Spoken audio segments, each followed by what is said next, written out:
Welcome to This Week in East Brunswick.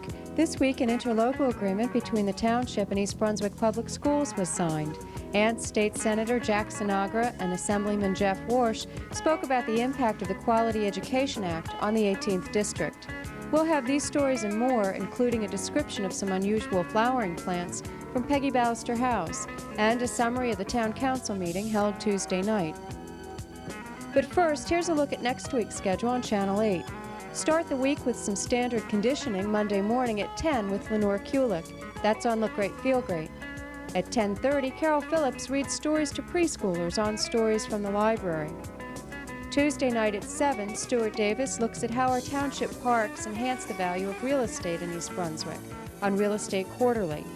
On You and Your Money at 7:30, Paul Hansen investigates CD Solutions. And at 8 o'clock, Judith Leblon gets into the swing of things with bowling and baseball on Exercise the Right Choice. Wednesday night at 7:30, Spotlight on Education welcomes residents to the schools with an overview of the system. And at 8 o'clock, it's 18 with Laura Ivan.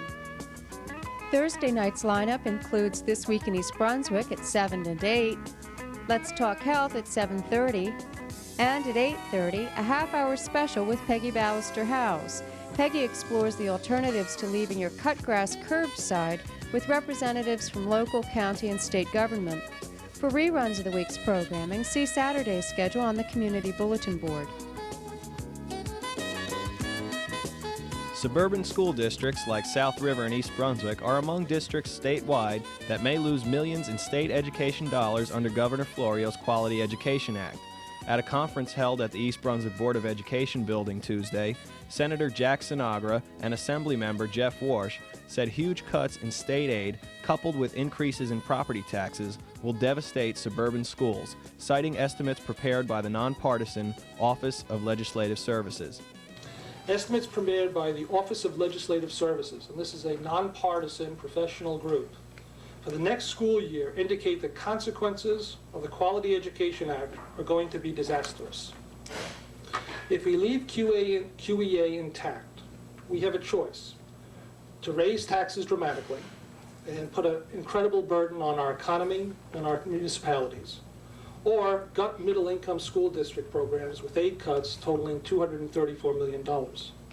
For example, in East Brunswick Township, figures show that foundation aid will drop $3.5 million from this year to next, and approximately from $6.2 million to zero in 1995-96 school year. The total net budget aid from the state will be reduced from approximately 20% to approximately 10%. What this means is that East Brunswick, assuming state-paid pensions within the Q.E.A. formula, will have to raise its local levy by more than $15 million by the year 1995 through 96. How can the residents of East Brunswick, and we all know they can't, afford to do this? For residents who are already paying exorbitant taxes, the Q.E.A. will raise their property taxes to a devastating level. There is no way around it. Residents in these districts could be priced literally out of their communities. For those residents who do stay, there is no doubt their children's education will have to suffer as a result of the Q.E.A. Just as a side note, people always ask me about East Brunswick being the previous mayor, and I've always been proud, when you talk about funding, that the basic flaw, and Governor Florio has never recognized this with the Q.E.A., it's called the Quality Education Act. But if you pulled out the bill that put this all into place, there's not one thing that deals with quality. It's simply a funding formula. And one of the things that you have to recognize is that East Brunswick spends per pupil, in comparison to others, there are in 23 municipalities in Middlesex County, we spend 13th. In 160, in our social economic classes classified by the Department of Education, it's now we spend 123rd, rank 123rd in spending per child. So what makes our school district so different? And it's number one, certainly the Board of Education, the school, the administration, the teachers, and it's the parent involvement. It's the home life, and it's the children who can go home and do his homework. So the things that special needs districts really need is special need. And we have some things that we want to talk about after Jeff makes a statement. The reductions in state aid that will take effect under Q.E.A. will not foster a higher quality of education in our schools. Instead, the reductions will only hinder the ability of school districts to take education in New Jersey schools to a higher plateau. School districts and municipalities will certainly feel the adverse effects of Q.E.A., but it will be New Jersey's children who will suffer the biggest loss. We must reform the Q.E.A. We must take action now. The quality of our children's educational opportunities lie in the balance. One of the things we cannot allow is we cannot allow a leveling down. We as legislators, regardless of who we represent, we just can't allow good school districts to come down to meet a court decision based on other school districts. We have to maintain the quality of our education by bringing up the quality of other communities. You say that you can't leave the Q.E.A. intact, and you talk about a new plan, and I'm just wondering if you have any specific ideas or proposals. From my experience both as mayor and in East Brunswick's education, I believe that the answer to the special needs district is a combination of needs. And certainly the family, and this is not a Bush family value issue, this is a family education issue, and that I know that my children need the support of myself and my wife as part of their education. And I think what's lacking sometimes in the urban and special needs district is the child's ability to go home and study and make sure that he has, the food's on the table and he has the proper learning environment. It's just not the learning ability, it's not just the teacher in the facility, he has to be able to do his work. And I know Bill Gormley, Senator Gormley from down south in Atlantic County, has a bill and a program that I like very, very much of combining efforts, taking different offices that provide family service and putting them in one building. So someone who has needs only has to go one place. I would take that one step further. I would be radical enough to say I think that we should combine everything that has to do with children and family up to that learning age and put that in the school. Isn't that going to cost money? Well, if you think of all the different programs, if you think of the Q.E.A. and how much money we're spending there, and you figure the numerous aid programs to urban and special district needs, and I'm not just talking about education, because I think it goes beyond education. I think a lot of the problems are social problems within those special district needs. I think if you can always get more for your money of combining services and do a better job of providing the needs that these families and the children need. So that I will bring up Thursday. I don't know where that's going to go. And I just happen to know there is one bill. The Republican-controlled legislature is expected to attempt its own Q.E.A. revision, but Sinagra said any changes probably will not be discussed until October.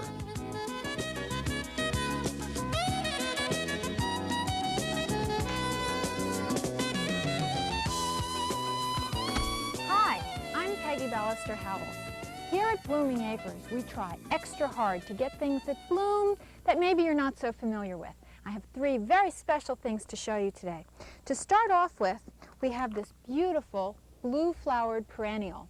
It's a eupatorium. It blooms in late August and early September and is commonly called a perennial ageratum. You don't see this color very often, so it's special for that reason. Now in the front of the yard we have another unusual perennial that's called Physostegia, and that's its botanical name. Its common name is false dragonhead, or sometimes the obedient plant. The lovely pink color and the tall stems make an excellent cut flower. Now there is one other very special thing I want to show you.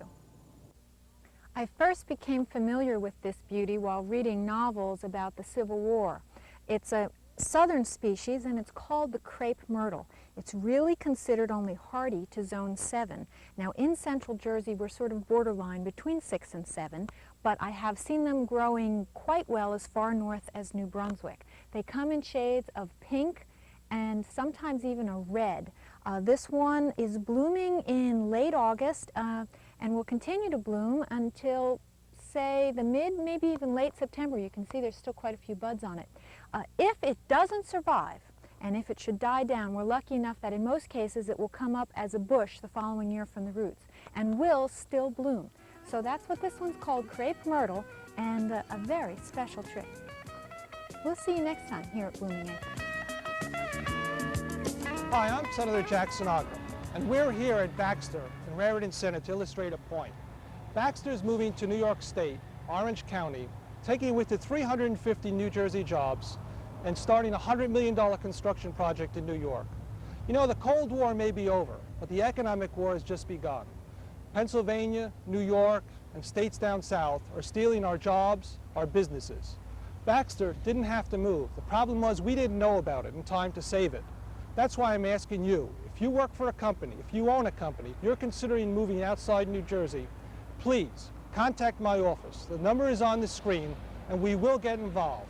It's a war, and we're willing to fight it for you. Thank you. In just 2 weeks, Channel 8 begins its 9th season of East Brunswick High School sports coverage. This fall will bring you football, boys and girls soccer, boys and girls gymnastics, and beginning in January, it's wrestling and boys and girls basketball.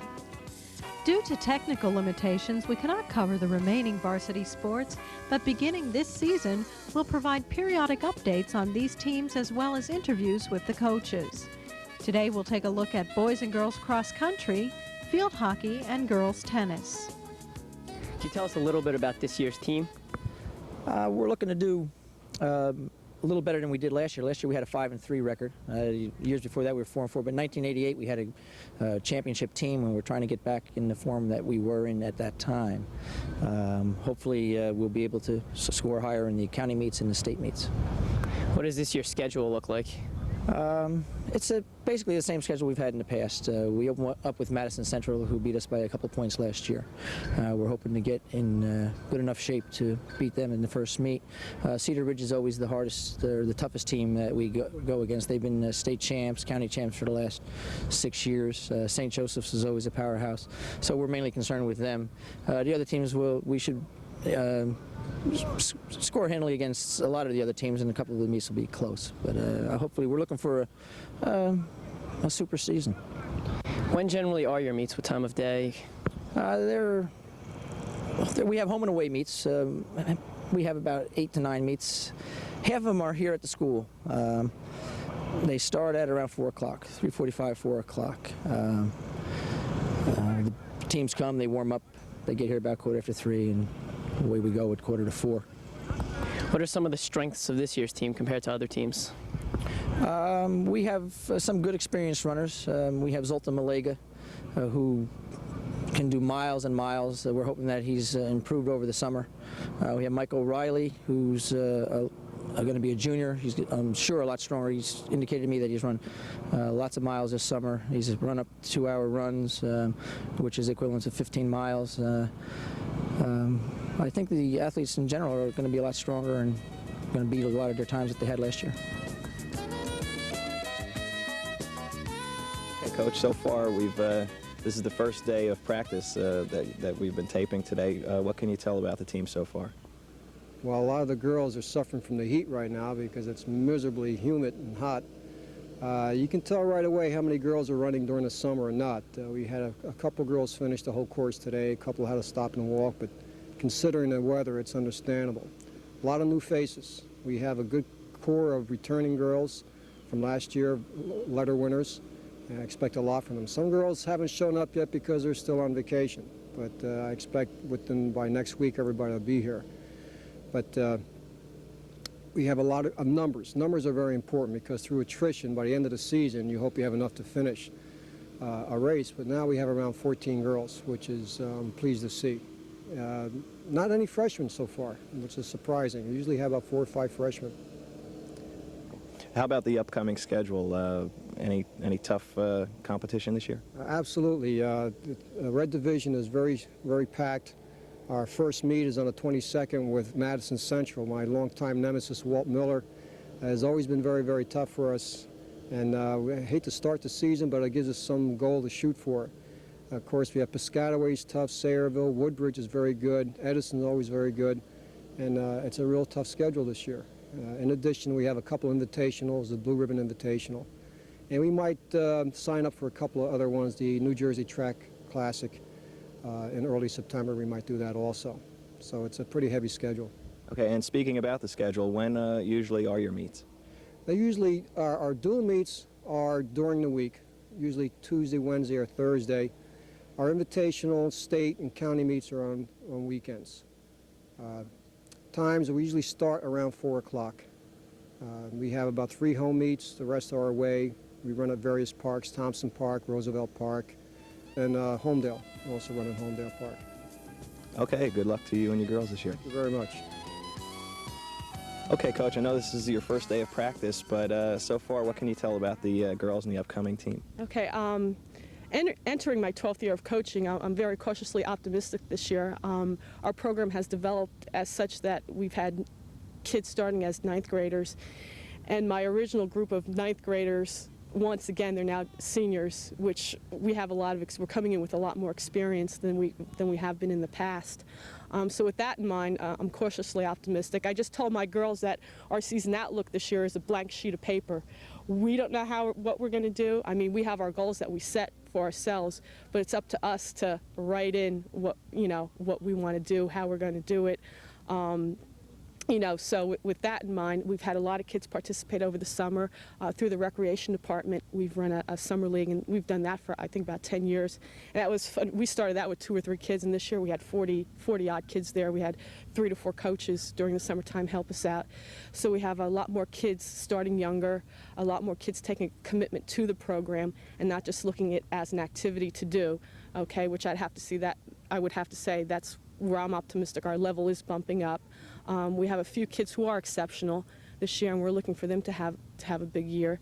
So coming into the season, we're optimistic. I have a new assistant coach, and fortunately this year she's starting on time. Last year we didn't have a coach for a while, and it was crazy. She's a graduate from Rutgers University. She was an All-American there, so she's got a super hockey background. So with that in mind, our coaching staff, we're pretty much set. And we're going to take it day by day now. We're putting a lot of emphasis on team this year. Not that we haven't done in the past, but now we're more, now that the kids know each other more, now that the kids know the skills, we're taking it one more level so that we can get the continuity between the players and the combinations.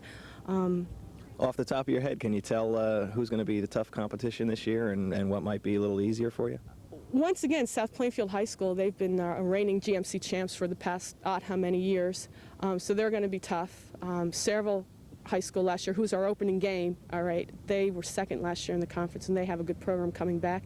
And again, too, Metuchen and Piscataway, I mean, all the programs within our GMC have come a long way in the past few years. We've demonstrated that through our own play, and also when we go out and play outside our conference, those teams have been doing well against, and our team has been doing well against outside competition.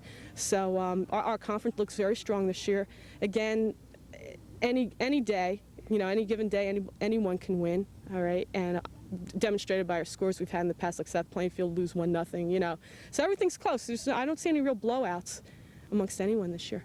Okay, and for people who do want to come out and catch a game, usually when do you play, and what days during the week or weekends? I believe we have a lot of Monday, Thursday games. Okay, our home games are played right out on the outfield of softball fields by the tennis courts at the high school. Varsity games start at 3:45, and the JV game follows afterwards at about, I would say, 4:30, 4:45. And we do have a few home Saturday games, which are played in the morning, which is nice because we get a lot of parents coming out and a lot of people out here. And possibly a night game, you were saying? Last year we had scheduled a night game. Unfortunately, it rained out. This year we're trying to look for another night game here at the high school. So with that in mind, we'll get information out on that if that should come to pass. Okay, thanks, and good luck this year. Thank you very much. Karen, tell us a little bit about this year's team. Well, we have a lot of returners, but we don't have a lot of starting returners. I think this squad's going to be very strong in depth. There are a lot of players that improved very much over the past winter, and so we're looking forward to being very strong in the lower positions, and the bench will be quite strong also, which is good for the coming seasons. How does the team differ from last year's team? Well, last year's team had a lot of strength at the top of the squad.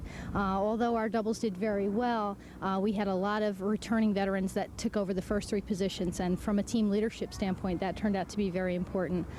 This year, we have a lot of returners, but not starting returners, so we're going to look for people that weren't starting last year to come and fill those leadership roles. So I think it'll be a good opportunity for them to do so. And which teams will be your biggest competition this year? Well, J.P. Stevens always fields a very strong team, and last year Edison, with the addition of 2 Taralba girls, was very strong, and we're anxiously waiting to play them also. And you never know, sometimes you get some freshmen coming up that you're not expecting, and it really makes for an interesting season, so we're really looking forward to it. For people who'd like to come out and see the matches, what time do they begin? They begin around 3:30, and they are posted on the sign out in the front of the school, so when they're driving by, if you can just take note of what days we'll be home, we would love to have anyone come out to watch us play. Okay, thank you. The Mental Health Association of Somerset County presents the 11th Annual Somerset Benefit Polo Match on Saturday, October 3rd, 1992. The event will be held at the Hillsborough Country Club in Neshannock Station, New Jersey, nestled in the beautiful Sauerland Mountains. In addition to the polo match, the day's activities will include Rutgers University Jazz Band, Amwell Valley Foxhounds, Icelandic horses, Mid-Atlantic Voltigeurs vaulting team, horse-drawn carriages, antique and classic cars, DJs International, Raritan Valley Choral Association, over 40 boutique shops, and Best in Tailgating Awards. General admission is $10, and tailgating and viewing area prices range from $100 to $175. For more information, call the Mental Health Association office in Bridgewater at 908-722-8520. Again, that number, 908-722-8520. On Monday night, the mayor and members of the East Brunswick School Board signed an interlocal service agreement between the two government bodies. The agreement provides for the township to issue bonds to purchase a building on Route 18 in order to consolidate the administrative offices of the school district. In exchange, the school board will deed to the township 3 pieces of property, which the township will then sell in order to defray the cost of the new administration building. This was a good deal from the beginning. It's going to save the residents of East Brunswick hundreds of thousands of dollars. Some people estimate in the neighborhood of about $900,000. And it was all done because of the people that you see behind me and the people that are behind the scenes. And personally, I want to compliment Lou Neely on the township side for coming up with a good plan. And I know that the Board of Education has lots of people to thank as well. But this is a good deal. It's something that should have been done years ago, cooperation, I mean. And cooperation always saves residents a lot of money. And I expect more of this in the future, and I congratulate all of you on getting this done today. You've done a great job, and I know all the residents of East Brunswick are very, very proud of all of you, and I'm going to be happy to sign this agreement today. Thank you. On behalf of the board, this is a wonderful opportunity for us to take advantage to acquire this building. We're going to be able to economize by pulling all our administration into one building, and we've never been able to do it without the township, and it's really a tremendous help they've given us. And I want to thank Gene as well as Lou, as Ira said. And this is great cooperation between the two governing bodies, and everybody benefits from a situation like this, and I'm excited to sign it as well. Great. Thank you. Thank you.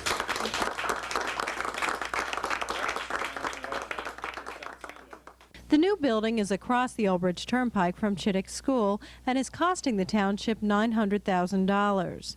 The 3 other properties include the current administration building on Milltown Road, the McGinnis School on Dunham's Corner Road and Hardenberg Lane, and 14 acres of vacant land near Riva Avenue.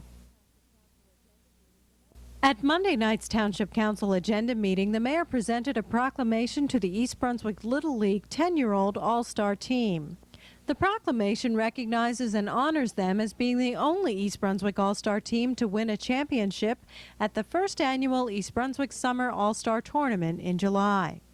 Whereas the East Brunswick Little League provides an opportunity for East Brunswick youth to learn and enjoy the sport of baseball through its programming. And whereas the East Brunswick Little League sponsored its first Summer All-Star Tournament on August 1st, 1992. And whereas this month-long competition held at the baseball complex on Dunham's Corner Road featured 93 teams from throughout New Jersey in 7 age divisions for youth 18 through 15 years old. And whereas East Brunswick's 10-year-old team, sponsored by Stuff Your Face, won a championship, beating Ewing 1-0 to capture the division title. And whereas this astounding team of young athletes accomplished this victory under the guidance of manager Bill Stapleton and coaches John Mullane, Tony Nuzzo, and Fred Wine. Now therefore be proclaimed that I, Ira Oskowski, Mayor of the Township of East Brunswick, do hereby commend the baseball players in the 10-year-old division upon winning this competition and for their team play and sportsmanship in representing themselves and East Brunswick in statewide competition. This proclamation is presented to Bill Stapleton, manager.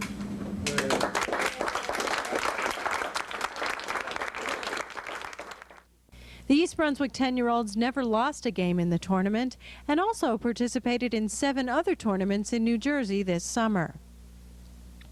In other council news, the council agreed to put several items on next week's agenda, including a resolution rejecting all bids for the 1992 pavement management program. The council will also vote on an interlocal agreement between the county and the township for some minor work to be done on Old Bridge Turnpike at the Edgeboro Road intersection.